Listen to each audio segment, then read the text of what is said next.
하나님의 말씀 열왕기하 14장 말씀입니다. 이스라엘 왕 여호아하스의 아들 요아스 2년에 유다 왕 요아스의 아들 아마사가 왕이 되니 위에 나아갈 때에 나이 25세라 예루살렘에서 29년을 치리하니라. 그 모친의 이름은 여호앗단이라 예루살렘 사람이더라. 이제 아마샤가 여호와 보시기에 정직히 행하였으나 그 조상 다윗과는 같지 아니하였으며 그 부친 요아스의 행한 대로 다 행하였어도 산당을 제하지 아니하였으므로 백성이 오히려 산당에서 제사를 드리며 분향하였더라. 아마샤는 여호와 보시기에 정직히 행한 것은 있지만 그 조상 다윗과 같이 아니했다는 것입니다. 온전한 마음으로 끝까지 행하지 않았다. 말년에는 우상 숭배에 빠졌다는 것을 알 수가 있습니다. 그리고 그 부친 요아스의 행한 대로 했다는 것, 이것은 이제 공통점이 뭐냐 하면은 처음에는 여호와께 열심히 있었습니다. 근데 나중에 우상 숭배를 한 것이고요. 둘 다 선지자들의 경책을 거부했고, 그리고 또 모반자들에 의해서 피살된 것도 둘 다 똑같고요. 적군에게 성전에 많은 보물들을 내주는 것이 똑같은 것입니다. 그래서 이제 산당에서 제사를 드리고 분향한 이런 어처구니 없는 그런 일을 저지르게 된 것이고요. 나라가 이제 그 손에 굳게 쓰며 그 부왕을 죽인 신복들을 죽였으나 나라가 굳게 섰다는 것을 여기서 말씀합니다. 아마샤는 집권 초기에 부친 요아스를 암살한 세력에 의해서 여러 가지 방해를 받았을 것인데 이러한 어려운 상황에도 불구하고 여호와 앞에서 정직히 행해서 정권을 확립할 수 있었고요. 아마사의 통치권 확립과 더불어 국력이 신장되었음을 의미합니다. 그래서 아마사는 부친인 요아스가 죽은 후 어떤 혼란기가 있었지만 이것을 극복했다는 것을 알 수가 있습니다. 그래서 이제 나라가 굳게 서고 그 손에 굳게 섰을 때 부왕을 죽인 신복들을 죽였습니다. 왕을 죽인 자의 자녀들은 죽이지 아니하였으되 이는 모세의 율법책에 기록된 대로 함이라. 곧 여호와께서 명하여 이르시기를 자녀로 인하여 아비를 죽이지 말 것이요 아비로 인하여 자녀를 죽이지 말 것이라. 오직 사람마다 자기 죄로 인하여 죽을 것이니라 하셨더라.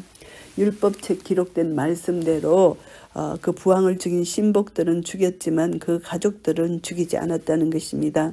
아마샤가 염곡에서 에돔 사람 1만을 죽이고 또 셀라를 쳐서 취하고 이름을 욕되리라 하였더니 오늘날까지 그러하니라.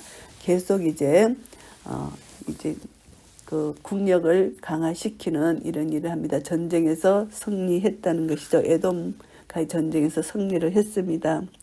아마사가 예후의 손자 여호아스의 아들 이스라엘 왕 요아스에게 사자를 보내어 이르되 오라 우리가 서로 대면하자 한지라. 이제 아마사가 이제 좀 국력이 좀 강해지니까 이스라엘 왕에게 이제 도전장을 보냅니다. 에돔과의 전쟁 때 고용되었다가 돌려보내진 이스라엘 군사들의 적대적인 행위 때문입니다. 옛적인 이유에 지나지 않지만 내적 이유는 아마샤가 교만해졌다 이렇게 생각할 수가 있습니다.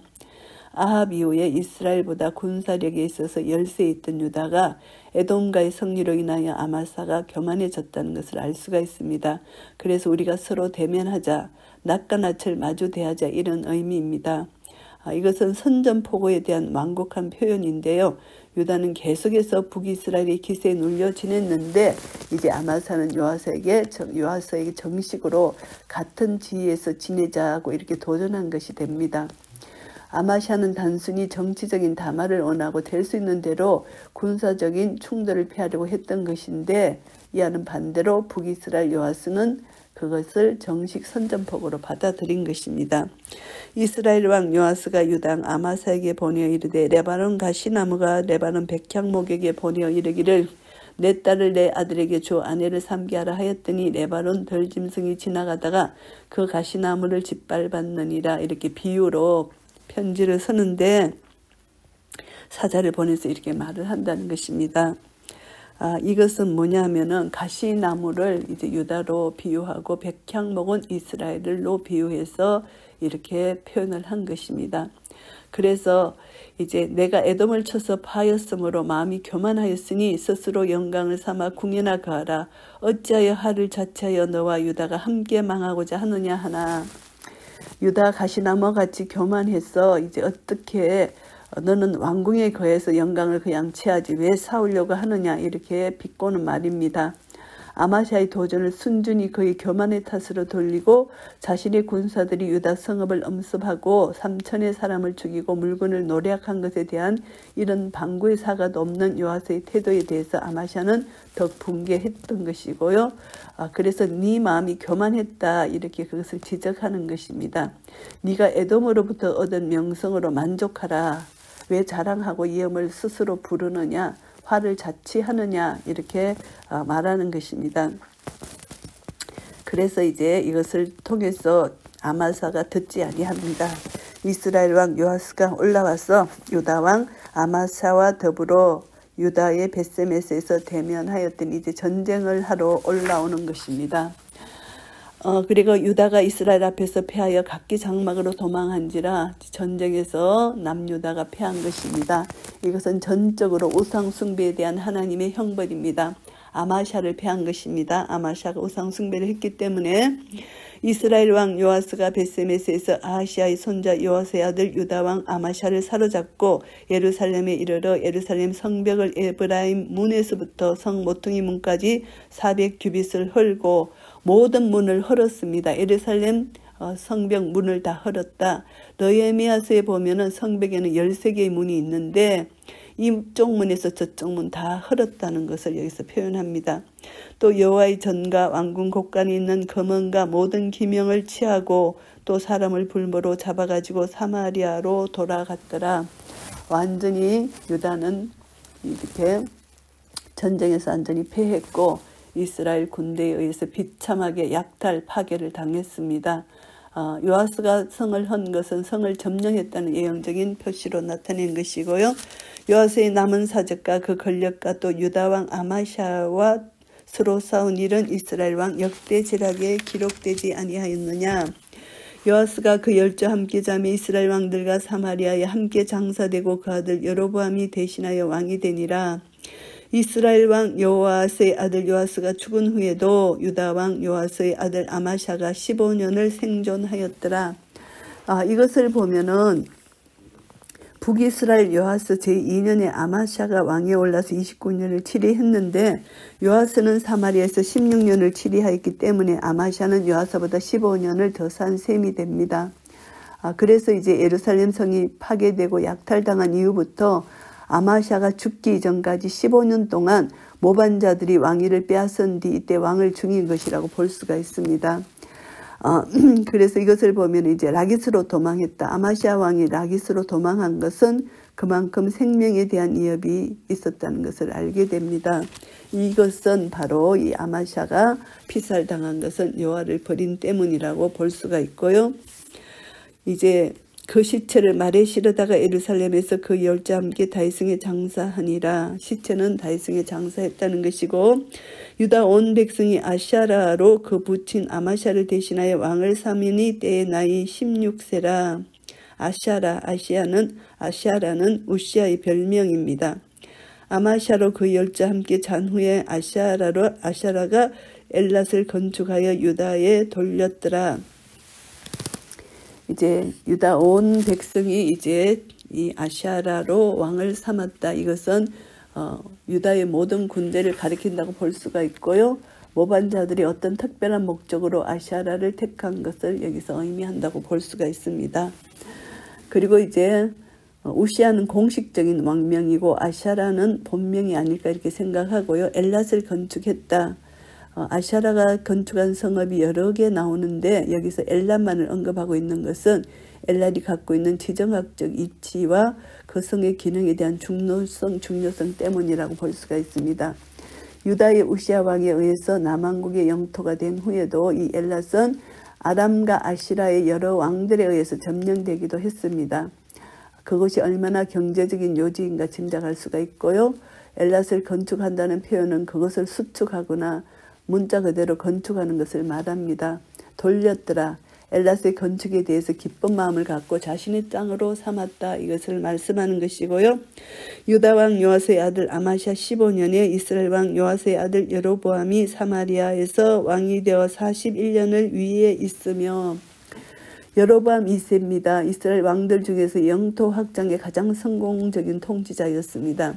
이스라엘과의 극성스러운 경쟁국이었던 아람이 아시리아의 이제 아다드니라리 3세에게 침략당했고 수도 다메섹까지 정복되는 틈을 타서 여로보암 2세는 이스라엘의 잃은 땅을 모조리 되찾게 된 것이고요. 여호와 보시기에 악을 행하여 이스라엘로 범죄케 한 느밧의 아들 여로보암의 모든 죄에서 떠나지 아니하였더라. 결국 느밧의 아들로서 북이스라엘의 초대 왕인 여로보암과 요아스의 아들 여로보암, 이것은 이름이 똑같죠. 이것은 우상을 숭배하는 일, 하나님을 배반하는 일에 있어서 맥을 같이 한다고 볼 수가 있습니다. 그래서 이제 여로보암 2세는 제약이 사회에 미치는 결과로 인해서 아모스, 호세아 선지자에게서 맹렬한 비난을 받게 되는 것이고요. 이스라엘 하나님 여호와께서 그 종 가드헤멜 아미떼 아들 선지자 요나로 하신 말씀과 같이 여로보암이 이스라엘 지경을 회복하되 아맛 어게스부터 아라바 바다까지 하였으니, 선지자 요나가 이 시대에 활동했는 것으로 보고요. 그래서 이제 선지자 요나를 통해서 이스라엘 영토를 확장하는 것을 말씀하는 것이고요. 그대로 됐다는 것입니다.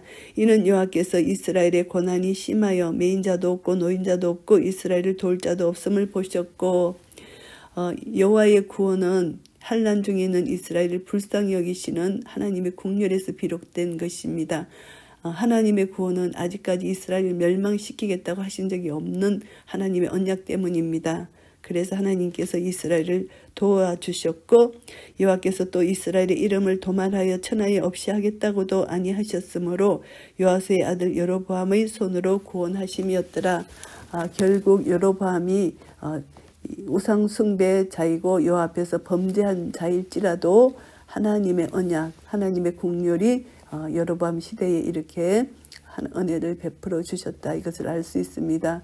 여로보암 때문이 아니고 여로보암의 죄악에도 불구하고 이스라엘을 향한 하나님의 무조건적 사랑을 나타내는 것이고요. 하나님께서 여로보암이 행한 죄를 묵과하셨다고 생각하면 안 됩니다. 이스라엘을 향한 하나님의 뜻은 왕의 악행도 결코 영향을 미칠 수 없는 절대적인 것이라는 것을 알게 되고, 그 왕의 죄에 대한 하나님의 심판은 반드시 하나님의 공의로 이루어진다는 것을 우리가 알게 됩니다. 여로보암의 남은 사적과 모든 행한 일과 그 권력으로 싸운 일과 다메섹을 회복한 일과 이전에 유다에 속하였던 하맛을 이스라엘에 돌린 일은 이스라엘 왕 역대지락에 기록되지 아니하였느냐. 여로보암의 모든 사역이 이렇게 역대지략에 기록되었다, 이렇게 말씀하고 있습니다. 여로보암이 그 10조 이스라엘 왕들과 함께 자고 그 아들 스가랴가 대신하여 왕이 되니라. 이 스가랴는 이제 예후에 약속하신 예언대로 4대 손으로서 이스라엘 왕위를 이어서 4대에 이제 이어지는 것입니다. 열왕기하 14장 말씀을 정리하겠습니다. 1절부터 22절까지는 유다왕 아마시아의 통치입니다. 이 유다와 이스라엘 간의 전쟁을 다루고 있는 것인데요. 유다는 요아스 시대의 제사장 여호야다에 의해서 아달랴가 처단됨으로 말미암아 이스라엘과 맺었던 인연이 완전히 단절되었습니다. 그런데 아마시아는 그의 조상 여호사밧과 같이 이스라엘과 다시 동맹을 맺으려 했던 것입니다. 이 일은 하나님의 역사 섭리에 대한 거역입니다. 인위적으로 남북 왕국이 통일 가능성이 있기 때문에 하나님은 두 나라 간의 전쟁을 일으켜서 그 관계를 끊게 하셨고, 아마시아는 이 일로 인하여 심판을 받은 것이고요. 우리는 이것을 통해서 하나님은 정직히 행하는 자에게 반드시 축복을 주시고, 아마시아는 여호와 보시기에 정직히 행하실 뿐만이 아니라 하나님의 율법을 준수하는 데 힘을 썼습니다. 그래서 하나님은 에돔과의 전쟁에서 승리를 주셨는데, 또 교만한 자를 하나님이 징벌하시는데 이 아마시아가 교만했습니다.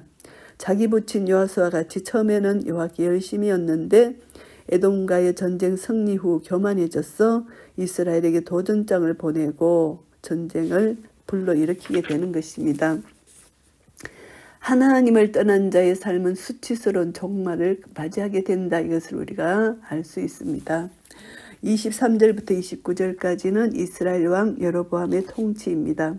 교만으로 인해서 패망한 유다 왕 아마시아, 그리고 이제 여로보암이 이제 전쟁에서 이겨서 이제 아마샤를 이제 인질로 잡아가는 것입니다. 여로보암 2세는 이제 영토를 확장하고 부친 여호와서 때부터 축적되어 온 것이지만 여로보암이 이와 같이 큰 영토를 차지하고 국력을 가시할 수 있었던 것은 그의 선함 때문이 아니고 하나님께서 이스라엘을 고난에서 국률이 여기시고 도와주셨다는 것, 이스라엘을 완전히 도말하지 아니하시는 언약 말씀 때문이라는 것을 알게 됩니다. 그래서 하나님은 하나님의 때, 적절한 때에 이 세상을 통치하시고 그때마다 하나님은 자비와 국률을 베풀어 주시고 사랑과 공의를 행하신다는 것을 알게 됩니다. 그래서 하나님의 언약의 말씀에 우리는 날마다 언약의 말씀을 붙들고 하나님의 공의를 생각할 때 우리는 죄에서 멀리해야 되고 하나님 말씀에 순종해야 되고 우리가 이렇게 연약하여 부족하여 죄를 짓더라도 회개하면은 하나님의 사랑은 또 우리를 그 죄에서 건져내 주시고 하나님은 우리를 구원해 주시는 놀라운 은혜를 경험하게 된다는 것입니다. 이 모든 것을 통해서 이스라엘 역사를 통해서 하나님 말씀에 순종하는 선한 왕, 하나님 말씀을 불순종하는 악한 왕, 이런 모든 선한 왕, 악한 왕 이 시대를 통해서 하나님의 말씀대로 살아가지 않으면 결국은 멸망받을 수 없다는 것을 다시 한번 교훈받고 끝까지 하나님의 자비와 긍휼을 우리가 날마다 은혜를 구하면서 하나님 앞에서 정직한 삶, 거룩한 삶, 하나님의 은혜, 하나님의 도우심을 구하는 삶, 말씀에 순종하는 삶을 살게 될 때 하나님께서는 우리를 통해서 영광을 받으실 것입니다. 이런 은혜가 우리 모두에게 있으시기를 예수 그리스도 이름으로 축복합니다. 아멘.